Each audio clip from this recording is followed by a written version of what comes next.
திருச்சிற்றம்பலம். தென்னாடுடைய சிவனையை போற்றி, எந்நாட்டவருக்கும் இறைவா போற்றி. அனைவருக்கும் வணக்கம். நாம் இன்னைக்கு தனுசு ராசிக்குண்டான ஜனவரி மாத பலன்கள் எப்படி இருக்கும் அப்படிங்கிறத பார்க்கலாம். அதற்கு முன்னாடி நம்மளுடைய சேனலை சப்ஸ்கிரைப் பண்ணிக்கோங்க. பெல் பட்டனில் ஆல் அப்படின்னு சொல்லக்கூடிய பட்டனை கிளிக் பண்ணிக்கோங்க. அப்போ தான் நம்ம போடக்கூடிய அனைத்து பதிவுகளுமே உங்களுக்கு உடனுக்குடன் வந்துக்கிட்டே இருக்கும். நம்ம சேனலில் நிறைய ஆன்மீகம் சம்மந்தப்பட்டது, ஜோதிடம் சம்மந்தப்பட்டது, வழிபாடுகள் சம்மந்தப்பட்ட, பரிகாரங்கள் சம்மந்தப்பட்ட எல்லாமே கொடுத்துட்ருக்கோம்.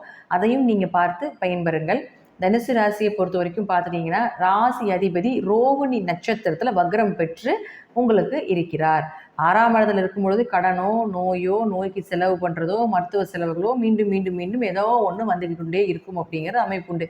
ஒரு மன நிம்மதியோ, ஒரு சுகமே இல்லைங்க, உடம்பு மனசே நிம்மதியே இல்லைங்க, வீட்டில் பிரச்சனை, வேலையில் பிரச்சனை, எங்கே போனாலும் இந்த தனுசு ராசிக்கு மட்டும் இப்படியே தான் இருக்குமா, ஏழரை சனி முடிந்தாலும் எங்களுக்கு நிம்மதி இல்லைங்க அப்படின்னு சொல்லக்கூடிய ஒரு அமைப்பு தான் தனுசு ராசிக்கு இந்த காலகட்டங்கள் நடக்கக்கூடிய ஒரு விஷயம். இருப்பினும் 8ஆம் அதிபதி உங்களுக்கு சந்திரன் யாருன்னா 8குடையவர். அப்போது ரோகிணிங்கிறது சந்திரனுடைய நட்சத்திரத்தில் உங்களுடைய ராசி அதிபதி வக்ரம் பெறும் பொழுது கொஞ்சம் அவமானங்களோ, கொஞ்சம் ஏதாவது ஒரு பண இழப்புகளோ, தேவையில்லாத ஒரு மருத்துவ செலவுகளோ இருந்து கொண்டே இருக்கும். பிப்ரவரி மாதம் 4ஆம் தேதி வரைக்கும், இந்த மாதம் முழுவதும் அப்படித்தான் இருக்கும். அதில் உடல்நிலையில் கொஞ்சம் கவனம் செலுத்தி பார்த்துக்கோங்க அப்படிங்கிறது தான் உண்மை. அடுத்தது பாருங்கள், உங்களுக்கு சுக்கிரன், அது மட்டும் பாருங்கள், உங்களுடைய ராசிக்கு சுக்கிரன் யாருன்னா 6 மற்றும் 11ஆம் அதிபதி. இந்த சுக்கிரன் அப்படின்னு சொல்லக்கூடியவர் 2 மற்றும் 3ஆம் அதிபதியாக இருக்கக்கூடிய சனி பகவானோட சேர்ந்து 3ஆம் இடத்துல பிரவேசம் செய்கிறார் இந்த மாதம் முழுவதும். பொதுவாக 3குடையவர் 3ல இருந்தால் கடுமையாக முயற்சி பண்ணி ஜெயிக்கிறது அப்படிங்கிறது ஒரு உண்மை. அதே போல் பண வரவு ஏதாவது ஒரு வழியில் வந்துடும், பணத்துக்காக கடுமையாக முயற்சி செய்வாங்க. அதுவும் ஒரு முறைக்கு பல முறை செய்தால் தான் அது வரும் அப்படிங்கிற அமைப்பு தான் அந்த சனி பகவானுடைய அமைப்பு. 2, 3குடையவர். அப்போ அவரோட சேர்ந்து 6 மற்றும் 11ஆம் அதிபதி சேரும் பொழுது நிறைய இந்த சனி சுக்கிரன் சேர்க்கை அப்படிங்கிறது பண வரவுக்குண்டான சேர்க்கை. அப்போ உங்களுக்கு 6ஆம் அதிபதியும் 11ஆம் அதிபதியோட சேர்க்கை அப்படிங்கிறது, இந்த காம்பினேஷன் அப்படிங்கிறது கடனும் வரும், விரயங்களும் உண்டு, லாபமும் வரும், செலவுகளும் உண்டு. அதிக லாபத்தையும் கொடுக்கும், அதற்கு ஈக்குவலாக ஏதாவது ஒரு விரயத்தையோ அல்லது ஏதாவது தேவைகளையும் பூர்த்தி பண்ண வேண்டிய ஒரு சூழ்நிலையும் ஏற்படுத்தி கொடுத்து விடுவார். 6ஆம் அதிபதி 3ல் இருந்தால் உங்களுக்கு வேலைக்காக ஏதாவது முயற்சி செய்கிறீங்க, வேலைக்காக வெளிநாடு வெளியூர் செல்றதுக்காக ஏதாவது முயற்சி பண்ணுறீங்க அப்படின்னா அதை கடின உழைப்போடு செஞ்சீங்கன்னா கண்டிப்பாக நடக்கும். ஏன்னா சனி கூட இருக்குன்னா சனி தான் கடின உழைப்பாளின்னு அர்த்தம்.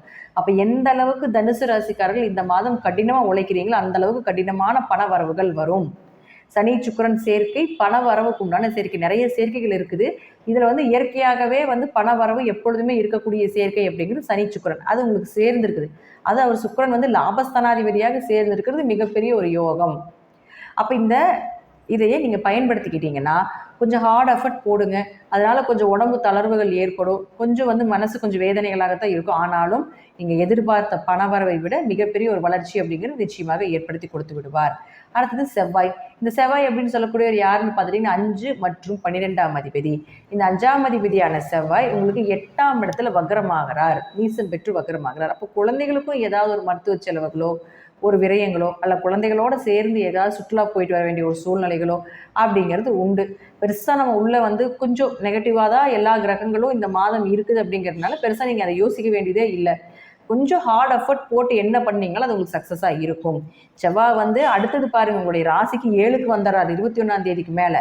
அப்போ 5குடையவர் 7க்கு போயிடுறார். ஒரு 20ஆம் தேதி வரைக்கும் மட்டும்தான் உங்களுக்கு நிறைய ப்ராப்ளம் வருமே தவிர 21ஆம் தேதிக்கு மேலே 5, 7 தொடர்புகள் எல்லாமே பண வரவு, திருமண வரன், குழந்தைகள்னால பெருமை அடையக்கூடியது, வீட்டில் குழந்தை ஏதாவது மழலை சத்தங்கள் கேட்பது, திடீர் அதிர்ஷ்டங்கள், குல தெய்வத்தினுடைய அனுகிரகம், எதிர்பார்த்த திருமண வரன் அமையிறது, நீங்கள் எந்த இடத்துல எதிர்பார்க்குறீங்களோ அதோட நல்ல வரனாக அமையிறது, இதெல்லாமே நிச்சயமாக ஏற்படுத்தி கொடுப்பார். அதே போல் உங்கள் குழந்தைகளுக்கு ஏதாவது திருமண வரன்களையும் ஏற்படுத்தி கொடுப்பதற்குண்டான வாய்ப்புகளும் உண்டு அப்படிங்கிறது 21ஆம் தேதிக்கு மேலே.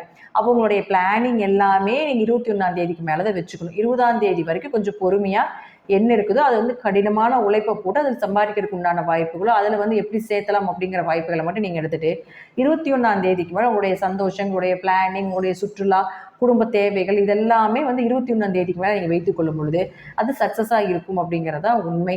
அடுத்தது சூரியன். இந்த சூரியன் அப்படின்னு சொல்லக்கூடிய பார்த்தீங்கன்னா 9ஆம் அதிபதி. இந்த 9ஆம் அதிபதியான சூரியன் உங்கள் ராசியிலே இருக்கிறார். அப்போது எவ்வளோதான் பிரச்சனைகள் வந்தாலும் தெய்வத்தினுடைய அனுகிரகம் உங்களுக்கு உண்டு 14ஆம் தேதி வரைக்கும். அடுத்தது பாருங்க, 14ஆம் தேதிக்கு மேலே 2ஆம் வீட்டுக்கு போவார். அப்போது 2வது வீட்டுக்கு போகிறப்போ பண வரவு, பூர்வீக சொத்தில் ஏதாவது பண வரவு வர்றது, அப்பா மூலமாக உதவிகள் கிடைப்பது, உயர்கல்வி படிப்பதற்குண்டான நோக்கங்கள், அதில் நல்ல பெயர் புகழ் எடுப்பது, உங்களுடைய பேச்சுக்கு ஒரு மரியாதை கிடைப்பது, இதெல்லாமே உங்களுக்கு பார்த்துட்டிங்கன்னா புதன் வந்து உங்களுக்கு சூரியன் வந்து 14ஆம் தேதிக்கு மேலே போனதுக்கப்புறம் நிச்சயமாக நடக்கும் அப்படிங்கிறதுலையும் மாற்றம் கிடையாது.